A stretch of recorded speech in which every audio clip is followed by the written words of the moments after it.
Good morning sir. Good morning. मैं जानना चाहती हूँ कि हम सिचुएशन को बिल्कुल ऐसे कैसे देखें कि हमें सिचुएशन से बाहर निकलना है। कि मान लो हमारे पास बार बार कोई प्रॉब्लम आ रही है, हम उसे फेस कर रहे हैं, फिर जो आसपास के हमारे सराउंडिंग्स के लोग हैं वो भी टाउंटिंग कर रहे हैं हम पर, नहीं तुमने पहले भी ऐसे किया था, अब फिर तुम फेल हो जाओगे इसमें, तो वहाँ जा करके हम स्टक हो जाते हैं और फिर हमारा कॉन्फिडेंस लूज हो जाता है। हम एग्जैक्टली कहाँ स्टक हो जाते हैं, जिसको आप जो वर्ड यूज कर रहे हो स्टक हो जाते हैं, मतलब आप कह रहे हो कि हम अपनी थिंकिंग में स्टक हो जाते हैं, थिंकिंग में स्टक हो जाते हैं, राइट? कि हम ओवर थिंकिंग में चले जाते हैं, ओवर थिंकिंग, कि हम बैठे बैठे बस सोचते रहते हैं कि ऐसा क्यों हुआ, क्या हुआ, ऐसा नहीं होना कि चाहिए, हमारे में कुछ कमी ऐसा हो गया तो क्या होगा, वैसा हो गया तो क्या होगा, मैं दोबारा भी ट्राई किया नहीं हुआ तो क्या होगा। हम जानते हैं कि पहले भी ऐसा हुआ था, फिर हमने उसे ओवरकम कर लिया, लेकिन बार बार वही चीज आते आते फिर वही ब्रेन का जो कंफर्ट जोन है हम फिर वहीं स्टक होने लगते हैं। और जिस कंफर्ट जोन की आप बात कर रहे हो वो एक्चुअल में ओवर थिंकिंग वाला जोन है। ओवर थिंकिंग वाला जोन है, मतलब बैठे बैठे बस सोचते रहते हैं, जैसी हमारी कंडीशनिंग हुई है, कर कुछ नहीं पाते हैं, करते भी हैं तो थोड़ा सा करना शुरू करते हैं, उसके बाद वापस से वो थॉट्स हमारे ऊपर हावी हो जाते हैं, राइट? यही आप कह रहे हैं। सर प्रॉब्लम जो है इतनी ज़्यादा, क्योंकि एक्चुअली क्या लाइफ में अगर कुछ अच्छा होता है तो शायद हम प्रॉब्लम से इजीली निकल जाते हैं, बट बैक टू बैक जब आपको फेलियर्स ही मिल रहे हैं उस टाइम पे भी आपको फिर दिखना ही बंद हो जाता है कि हाँ निकलने का भी कोई रास्ता है। प्रॉब्लम सबसे बड़ी पता है क्या है, कि सबको यही लगता है कि हमारी प्रॉब्लम सबसे बड़ी है। अगर यहाँ पर मैं एक एक करके सबको बोलूँ कि आप बताओ कि आपकी लाइफ में क्या क्या प्रॉब्लम्स आई या अभी क्या प्रॉब्लम्स चल रही है, तो आई एम श्योर कोई सोच भी नहीं सकता कि अच्छा ऐसी प्रॉब्लम्स भी कोई फेस कर सकता है क्या। तो इन प्रॉब्लम्स के बावजूद भी कुछ लोग आगे बढ़ पाते हैं, कुछ नहीं बढ़ पाते हैं।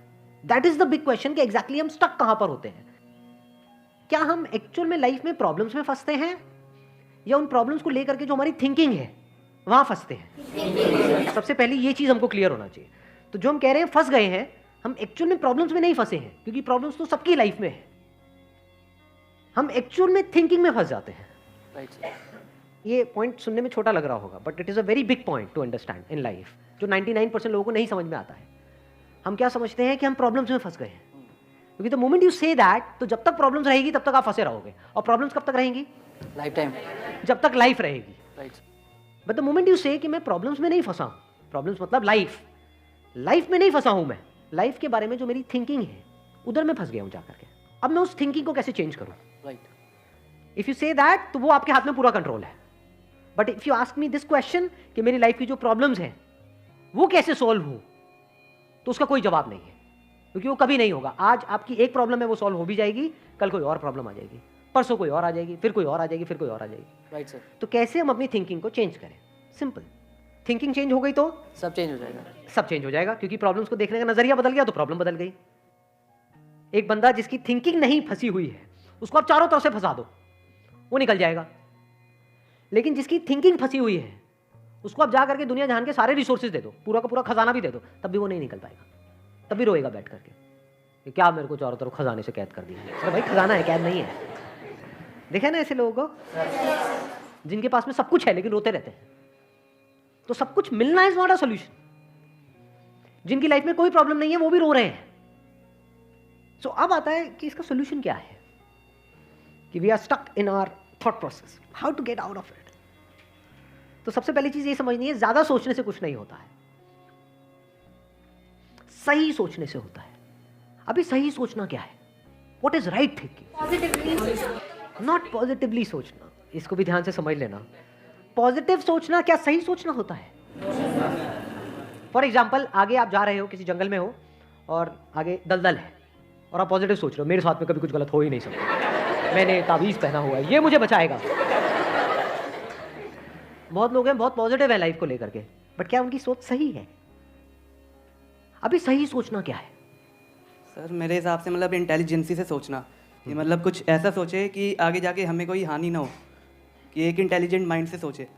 अभी इंटेलिजेंट क्या है और फूलिश क्या है? एक है फूलिश तरीका सोचने का, बेवकूफों की तरह सोचना, एक है इंटेलिजेंस के साथ में सोचना। What is intelligence? जिसको हम इंटेलिजेंस कहते हैं वो इंटेलिजेंस क्या है? साइंस को इंटेलिजेंस कह सकते हैं? नहीं कह सकते, नहीं कह सकते। तो किसको कहोगे? सुपरस्टिशंस को इंटेलिजेंस कहोगे? सुपरस्टिशंस मतलब क्या? बिलीफ, कुछ भी मान रखा है उसको पकड़ के बैठे हुए उसके हिसाब से एक्ट कर रहे हैं, उसको इंटेलिजेंस कहोगे? या साइंस जिस तरीके से आगे बढ़ रही है उसको इंटेलिजेंस कहोगे? एग्जैक्टली। तो साइंटिफिक वे ऑफ थिंकिंग समझना पड़ेगा, वो क्या है, उसको अपनी लाइफ में लगाना पड़ेगा, तब आप कह सकते हो आपकी जो थिंकिंग है वो सही है। अब ये साइंटिफिक थिंकिंग मतलब क्या? रियलिटी को एज इट इज देख लेना, दैट इज साइंटिफिक थिंकिंग। यही तो है, और क्या है? There are laws of this universe, उसको एज इट इज देख लेना, उसको ऑब्जर्व करना, यही तो है साइंटिफिक थिंकिंग। उन लॉज को बदलना नहीं, क्योंकि साइंस बदल नहीं सकती उन लॉज को। लॉ ऑफ ग्रेविटी को साइंस बदल नहीं सकती है, उस लॉ को समझ करके उसके हिसाब से एक्ट कर सकती है। इसी साइंटिफिक थिंकिंग को अगर हमको अपनी लाइफ में लगाना हो तो इसका मतलब क्या? एक थिंकिंग हो सकती है लाइफ से रिलेटेड, जो भी आपके दिमाग में कचरा भरा पड़ा है बचपन से लेकर के आज तक, जैसा आपको समझाया गया है लाइफ के बारे में। किसने समझाया है? वो लोग जो खुद नहीं समझते, लाइफ के बारे में अपने अपने बिलीव्स बनाए हुए हैं, अपने अपने स्टैंड पॉइंट से लाइफ को देख रहे हैं। फॉर एग्जाम्पल, कोई हिंदू है तो एक तरीके से लाइफ को देख रहा है, कोई मुस्लिम है तो अलग तरीके से लाइफ को देख रहा है, क्रिश्चियन है तो अलग तरीके से देख रहा है। क्या सही है इन तीनों में से? क्या तीनों को सही थिंकिंग कह सकते हैं? ना, क्योंकि आपस में लड़ झगड़ रहे हैं। साइंस में कोई लड़ाई झगड़ा होता है? अगर मैं किसी साइंटिफिक फैक्ट के बारे में बात करूंगा, क्या कोई हिंदू मुस्लिम क्रिश्चियन आकर के आपस में लड़ सकते हैं? नहीं। तो ये सही थिंकिंग है। एक है जो हमें सही लगता है, एक है जो सही होता है। दोनों में जमीन आसमान का फर्क है। एक है जो आपको सही लगता है, एक है जो सही है। तो साइंटिफिक थिंकिंग का मतलब क्या, अगर इसको हमको लाइफ में लगाना हो तो, यानी लाइफ को आप एज इट इज देखो, ऑब्जर्व करो, फिर उसके बारे में सोचो। This is scientific thinking. और ये जो फंडा जिसकी मैं बात कर रहा हूं, इसको आप लाइफ के किसी भी एस्पेक्ट में लगा सकते हो। इसको बिजनेस में लगा सकते हो, इसको जॉब में लगा सकते हो, इसको रिलेशनशिप में लगा सकते हो, इसको हेल्थ में लगा सकते हो। बिजनेस क्या है अगर रियलिटी को एज इट इज देखना नहीं है तो? अभी जो आपने कहा कि बिजनेस में सब झूठे भरे पड़े हैं, क्या ये सच है या आपका अपना एक स्टैंड पॉइंट है? अभी इन्होंने बोला कि बिजनेस में सब झूठे भरे पड़े हैं। अभी ऐसे ही यहाँ पे मैं अलग अलग लोगों से अलग अलग बातें पूछूंगा ना, तो सब बड़े कॉन्फिडेंस से बोलेंगे, as if they know it for sure. जैसे मैं पूछूंगा, हाँ भाई यहाँ पे किसी मेल का किसी का ब्रेकअप हुआ होगा, तो सारी लड़कियाँ ऐसी होती हैं, सब धोखेबाज हैं। ऐसे ही कोई लड़की से पूछूंगा, वो आकर के बोल देगी, सर ये तो मर्द जात तो है ही ऐसी, इससे कुछ हो ही नहीं सकता। क्या ये सच है? या आपका अपना एक स्टैंड पॉइंट है, अपना आपका एक बिलीफ है? तो ध्यान से समझ लेना, इसका जो सबसे पहला स्टेप है वो है अंदर जो भी कुछ पड़ा हुआ है आपके, जो भी आपने मान रखा है उसको छोड़ दिया। अब आप हल्के फुल्के हो गए, अब एज इट इज देखा लाइफ को, लाइफ को ऑब्जर्व किया as life, not my life. For example anger, क्या एंगर आपका है? बट आप एंगर का सोल्यूशन कैसे निकालते हो? मुझे गुस्सा आता है, मुझे गुस्सा नहीं करना है। कभी भी आप एंगर का ऐसे सोल्यूशन निकाल ही नहीं सकते। सिर्फ आपको आता है गुस्सा या सबको आता है? सबको आता है। तो क्या एंगर सिर्फ आपकी प्रॉब्लम है या एंगर एक लाइफ की प्रॉब्लम है?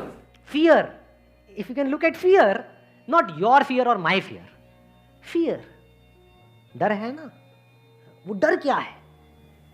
Can you look at it? इसको बोलते हैं साइंटिफिकली चीजों को देखना। रिलेशनशिप, नॉट माई रिलेशनशिप और योर रिलेशनशिप, रिलेशनशिप। तो इस तरह से जब हम चीजों को देखते हैं ना, not from a subjective point of view but from an objective point of view, जैसे एक साइंटिस्ट देखता है, जैसे एक साइंटिस्ट ऑब्जर्व करता है, वहां पे ना खुश हुआ जाता है, ना परेशान हुआ जाता है, ना पॉजिटिव हुआ जाता है, ना नेगेटिव हुआ जाता है। This positive and negative is your stand point, is a subjective point of view. In objective reality उसमें खुश क्या होना है और दुखी क्या होना है, वहां पर सब कुछ क्लियरली नजर आ रहा होता है। वहां पे कभी भी हमारी थॉट प्रोसेस स्टक नहीं होती है, हम फंस ही नहीं सकते। बिलीफ्स में आप गारंटेड फंसोगे, शॉर्ट टर्म में वो अच्छे लग रहे होते हैं क्योंकि वहां पे कंफर्ट मिलता है। जो भी हमने मान रखा है, अगर उसको पकड़ करके हम बैठे रहें और उसमें गोल गोल घूमते रहें तो बड़ा कंफर्ट मिलता है, लेकिन आगे जाकर के वो हमको फंसा देता है, एंटैंगल्ड कर देता है। बट जो रियलिटी है वो धीरे धीरे धीरे धीरे आपको आजाद करती रहती है, जितना आप रियलिटी को समझ जाते हो उस लेवल तक। यानी कि अगर इसको मैं पूरा समअप करूं, जो भी मैंने अब तक कहा है उसको, ये सेशन शुरू कहां से हुआ था? फेलियर से हुआ था कि एक के बाद एक हमने लाइफ में बहुत सारे फेलियर्स फेस करे हैं। तो अब अपने फेलियर्स को ऑब्जर्व मत करो, अपने को बीच में से हटा दो, ऑब्जर्व करो ये जो फेलियर्स हैं ये क्या है। तो you will start seeing the nature of those failures, you will start seeing the causes of those failures. For example मेरी लाइफ है, अगर मेरे को उसको ऑब्जर्व करना है, दो तरीके हो सकते हैं। एक ये, अब मैं अपनी लाइफ में थोड़ा सा जा रहा हूँ जिससे कि आप उसको रिलेट कर सको। मैंने पास में कुछ गलतियां करी, बहुत बड़ी बड़ी गलतियां करी, मेजर लॉसेस हुए। तो एक एंगल तो ये हो सकता है मैं ऐसा कैसे कर सकता हूँ। दूसरा ये है कि मैं ऑब्जर्व करूँ कि एग्जैक्टली वो गलती क्या थी और उसका कॉज क्या था। तो वो दिख जाता है, अच्छा उस टाइम पे वो ग्रीड बहुत ज़्यादा हावी हुई पड़ी थी। अच्छा ग्रीड क्यों हावी हुई पड़ी थी, इतना लालच क्यों आया हुआ था कि हाँ ये करना है ये करना है ये करना है, ये क्यों आया हुआ था? और ये बचपन से ऐसी कंडीशनिंग हुई पड़ी थी, बचपन से घर में यही सारी बातें सुनी थी। तो इसलिए I was acting out of that information जो मेरे अंदर फीडेड थी, and that was not correct information. वो सारी इन्फॉर्मेशन गलत थी, जिसकी वजह से मैंने जल्दी से एक्ट किया, बिना सोचे समझे, बिना सही थिंकिंग के एक्ट कर दिया, उस वजह से जाकर के फंस गया। तो मुझे उस बंदे ने नहीं फंसाया, मैं खुद फंसा अपने लालच की वजह से। तो अब ये क्लियर हो रहा है हम कैसे देखते हैं। तो वंस वी सी दैट, तो अब मैं उससे पूरी तरह से फ्री हो गया, because I understood something which is very basic in life, जिसकी वजह से पूरी की पूरी लाइफ एक अलग ट्रैक पे निकल गई। क्या समझ आया? कि कभी भी ग्रीड से एक्ट नहीं करना है। अब इसको हम समझते हैं, कैसे समझते हैं? मॉरल साइंस की बुक से। वो सब बकवास है, ये लालच नहीं होना चाहिए, सबके अंदर लालच भरा पड़ा है, बट लालच हमको कैसे फंसाता है, इसको ऑब्जर्व किया अपनी गलतियों के बेस पर, और फिर समझ आया अच्छा ये होता है। लालच से ग्रोथ नहीं होती है। लालच से आप पैसा कमा सकते हो, बट उसको आप ग्रोथ नहीं कह सकते, क्योंकि आप डिग्रेड हो रहे हो, तो आप एक्चुअल में ग्रो नहीं कर रहे हो। एक्चुअल ग्रोथ में उसको कह सकता हूं जो होलिस्टिक ग्रोथ हो, उसको ग्रोथ बोल सकते हैं। आपने पैसा तो कमा लिया, लेकिन डर में जी रहे हो कि मैंने इतने घपले कर दिए हैं, अगर किसी ने पकड़ा गया तो पता नहीं क्या हो जाएगा, क्या फायदा ऐसी लाइफ का, उसको आप ग्रोथ कहोगे? Can you call it growth? ना। तो लालच से ग्रोथ नहीं होती। तो ये चीजें समझना बारीकी से, step by step, step by step, तो आप गलतियों का पूरा नेचर समझ सकते हो। The nature of mistakes, the kinds of mistakes, the types of mistakes, और उनके कॉजेस क्या होते हैं। और जैसे ही हमको ये सब समझ आ जाता है और साफ दिखने लग जाता है, तो वो गलतियां होनी हमसे बंद हो जाती हैं। और जितनी भी गलतियां हो सकती हैं, उन सबके अगर नेचर समझ आ जाते हैं, तो गलतियां होने की पॉसिबिलिटी फ्यूचर में ऑलमोस्ट खत्म हो जाती है। प्लस जब समझ आ गई है उसकी रियलिटी, तो वहाँ पे ओवर थिंकिंग के लिए जगह नहीं होती है, अपन थिंकिंग में स्टक नहीं होते हैं। Wish you all the very best. Thank you so much for coming.